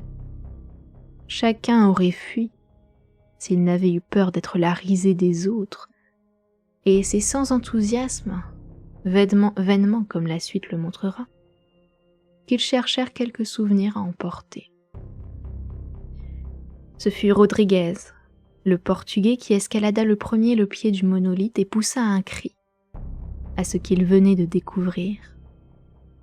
Les autres suivirent et observèrent avec curiosité l'immense porte de bois sculptée d'un dragon pieuvre à présent familier, en bas-relief. Cela ressemblait, écrit Johansen, à une grande porte de grange, et chacun pensa qu'il s'agissait bien d'une porte, à cause du linteau, du seuil et des montants ornés, bien que personne ne sût exactement si elle ouvrait à plat comme une trappe ou en oblique comme une porte extérieure de cave. Comme l'aurait dit Wilcox, la géométrie de cet endroit était complètement fausse. Personne n'était certain que la mer et le sol étaient à l'horizontale, et la position relative de tout le reste en paraissait fantasmatiquement changeante.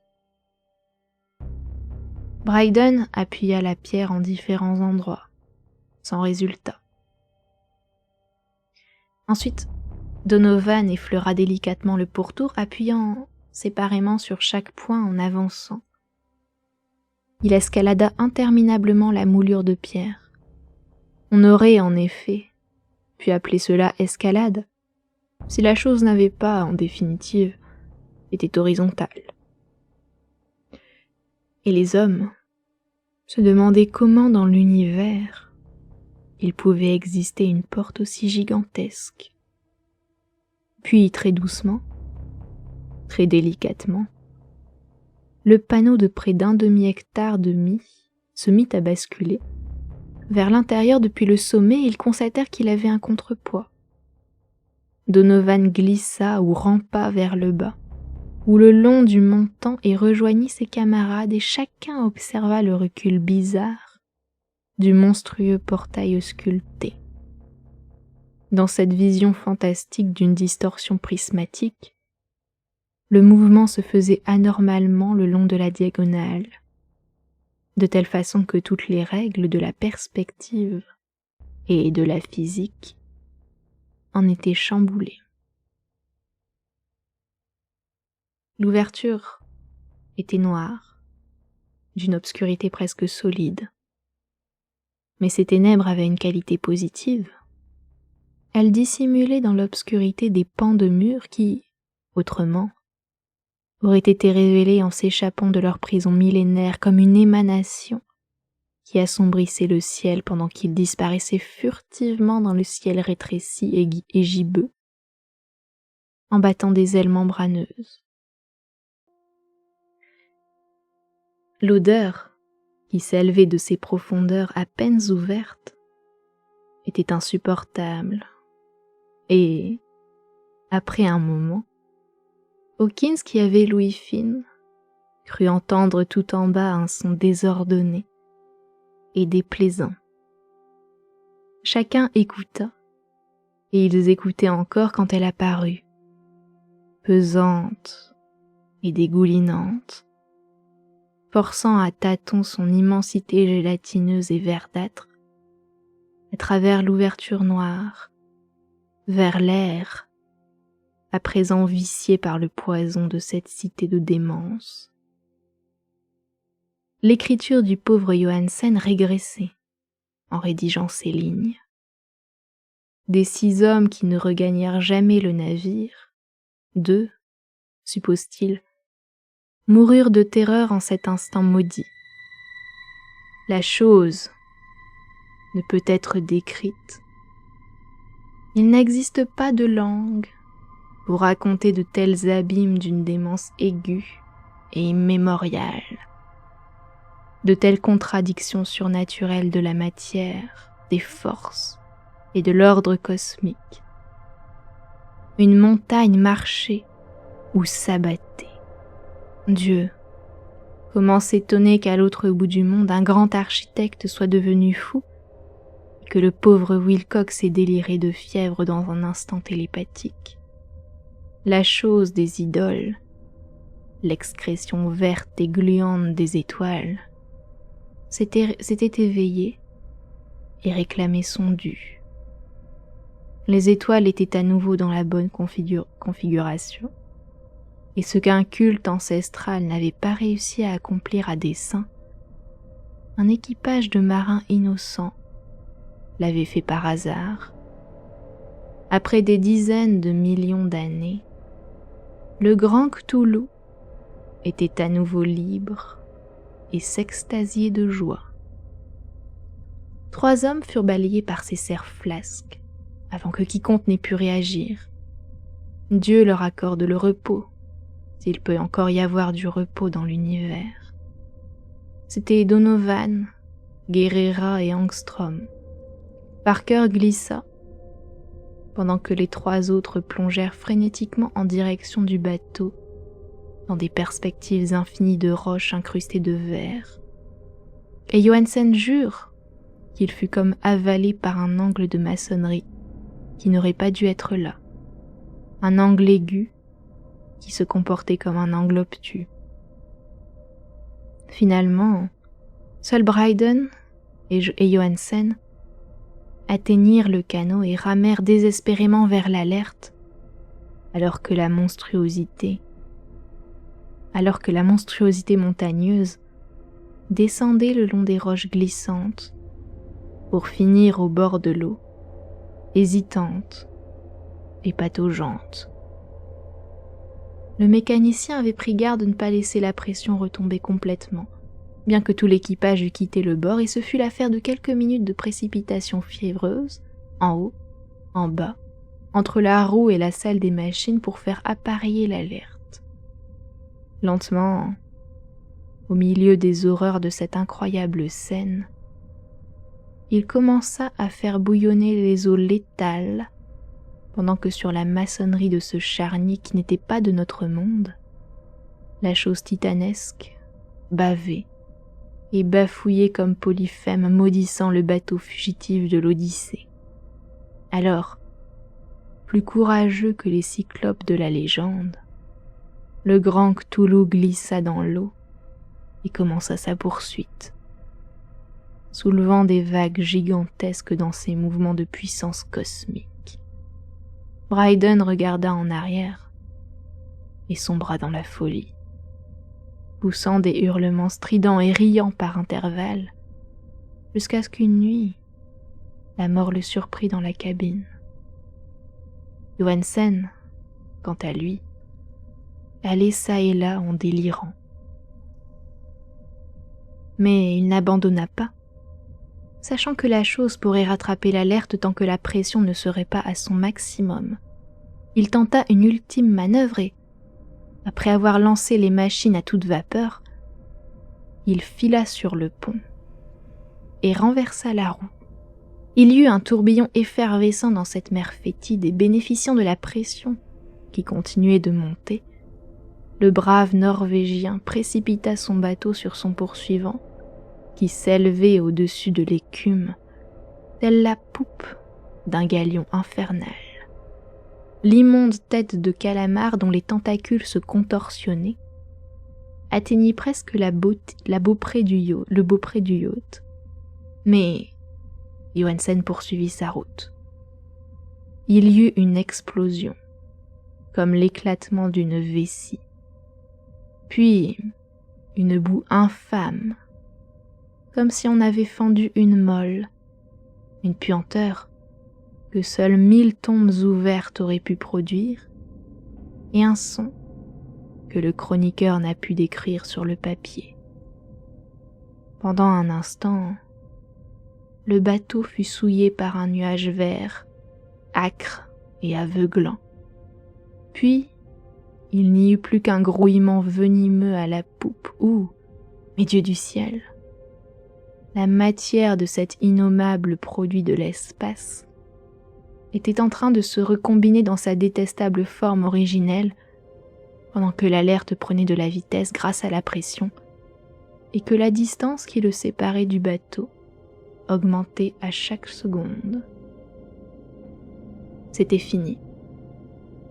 Par la suite, Johansen passa son temps dans la cabine à ruminer de noires pensées en fixant l'idole, veillant tout de même à se nourrir, ainsi que le forcené qui continuait de rire à ses côtés. Il ne tenta plus de naviguer après sa réaction téméraire, dont le prix à payer fut un morceau de son âme. Puis la tempête du 2 avril survint, et les nuages s'amoncelèrent dans le ciel, sur sa conscience. Il y eut une sensation de tourbillons spectraux dans les abîmes liquides de l'infini, de chevauchées vertigineuses sur les queues des comètes, à travers les univers tournoyants et de plongeons hystériques de l'enfer vers la lune, puis de retour vers l'enfer. Animé par le cœur hilar des anciens dieux difformes et des lutins du Tartare, aux ailes de chauve-souris, vers et moqueurs. L'arrachant à ce rêve vint le sauvetage, le vigilant, la commission de l'amirauté, les rues de Dundee et le long voyage de retour à l'ancienne maison auprès de Legberg. Il ne pouvait rien dire. On l'aurait pris pour un fou. Il raconterait tout avant de mourir, mais sa femme ne devait rien deviner. La mort serait une bénédiction, si seulement elle parvient à effacer les souvenirs. Voilà. C'était le document que j'ai lu et je l'ai rangé dans une boîte de fer, à côté du bas-relief et des papiers du professeur Angel. J'y ajouterai mon propre compte-rendu, véritable défi pour ma santé mentale, où j'ai assemblé les pièces d'un puzzle qui, j'espère, ne sera plus jamais reconstitué. J'ai pu apercevoir tout ce que l'univers peut receler d'horreur, et même le ciel printanier, même les fleurs de l'été, me sembleront à jamais contaminées. Mais je ne crois pas que je vivrai encore longtemps. Comme mon oncle, comme le pauvre Johansen, je vais quitter ce monde. Le culte est bien vivant, et j'en sais trop. Cthulhu vit toujours, enfermé à nouveau, j'imagine, dans l'abîme de pierre qu'il a protégé depuis que le soleil est jeune. Sa cité maudite est à nouveau engloutie, car le vigilant a pu naviguer sans encombre sur les lieux après la tempête d'avril. Mais ses ministres continuent, dans des lieux retirés, de beugler, de se dandiner et de faire des sacrifices devant des monolithes couronnés de l'idole. Il a sans doute été piégé lorsque la cité a été à nouveau submergée et qu'il se trouvait dans son abîme ténébreux. Sinon, aujourd'hui, le monde hurlerait de frénésie et de terreur. Qui sait comment cela s'achèvera? Ce qui est remonté peut couler à nouveau. Ce qui a coulé peut refaire surface. Cette ignominie attend et rêve dans les profondeurs pendant que le déclin s'étend sur les cités chancelantes des hommes. Le temps viendra, mais je ne dois pas. Je ne veux pas y penser. Si ce manuscrit devait me survivre, je prie pour que mes exécuteurs testamentaires placent la prudence avant l'audace et ne le montrent à âmes qui vivent. Fin du chapitre 3. Juste quand il y a quelqu'un qui commence à parler. Pourquoi ça parle? Ça suffit? Ça suffit? Bon, les musiques, à mon avis, il va falloir les choisir à l'avance parce que des fois on tombe sur des trucs un peu étranges. Donc c'est fini. On a fini donc l'appel de Cthulhu. C'était un petit peu étrange, un petit peu l'horreur. Hein, on sait pas ce qui se passe, il y a un gros monstre qui fait peur. En général, j'ai de la musique sauf ces 2 fois. Écoute, c'est comme ça. À mon avis, si on fait avec la musique, faut que je trouve un moyen pour les choisir à l'avance ou trouver un long morceau de plusieurs heures. Et ceux-là, en général, ils sont copyrightés. Du coup, ça va pas. C'est compliqué, hein. Donc voilà, Cthulhu, c'est sympa. Après, à mon avis, c'est la traduction que j'ai qui fait qu'il y a des phrases qui sont compliquées, qu'il y a des mots en trop et des fois des mots en moins. Ça, c'est ma faute, j'aurais dû faire plus attention. Alors, il y a pas mal de mots compliqués, mais ça doit être le style de Lovecraft, hein. Je sais pas en anglais ce que ça donne, mais peut-être qu'aussi en anglais, c'est des mots compliqués. Mais voilà, c'est intéressant à connaître, hein. C'est un genre que c'est. Je dis pas que ça m'intéresse pas, mais je vais dire, je sais pas. C'est pas trop mon truc. Je peux comprendre pourquoi des gens aiment, hein, mais bon. Je sais pas. Après, à lire, c'est intéressant. Les styles des phrases, c'est quand même intéressant à lire. Mais bref, voilà. Donc faites attention, il y a des rites un peu étranges dont on n'est pas au courant, et un jour peut-être des monstres, les anciens, s'éveilleront et nous anéantiront. Un petit peu. Un petit peu ça qu'ils font. Voilà. Et attention aux cultes, attention, aux sectes, hein. Aux sectes qui vous assassinent et vous violent. Ça, ce n'est pas bien. Hein? Voilà. Je sais plus quoi dire. Donc voilà, petite nouvelle, ça a pris quand même 2 heures, je pensais que ça allait prendre un petit peu moins de temps, mais ça a pris 2 heures, bon, écoutez, c'est comme ça. Peut-être qu'on refera du Lovecraft, hein, ça